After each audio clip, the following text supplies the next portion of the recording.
Tuwing nakakahuli kami ng isda, hindi maitatago sa aming mga mukha ang kasiyahan at kaligayahang aming nararamdaman, lalo na kapag medyo malaki yung mahuli naming isda.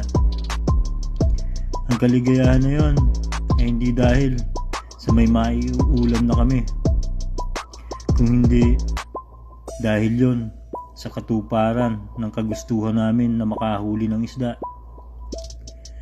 Ang kaligayahan na yon ay hindi kayang matumbasan ng kahit anumang material na bagay dito sa mundo. Hanggang dito na lang mga ka-reels. Salamat sa panunood. Gaya po ng lagi kong sinasabi, lagi po tayo mag-iingat. Marami pong salamat.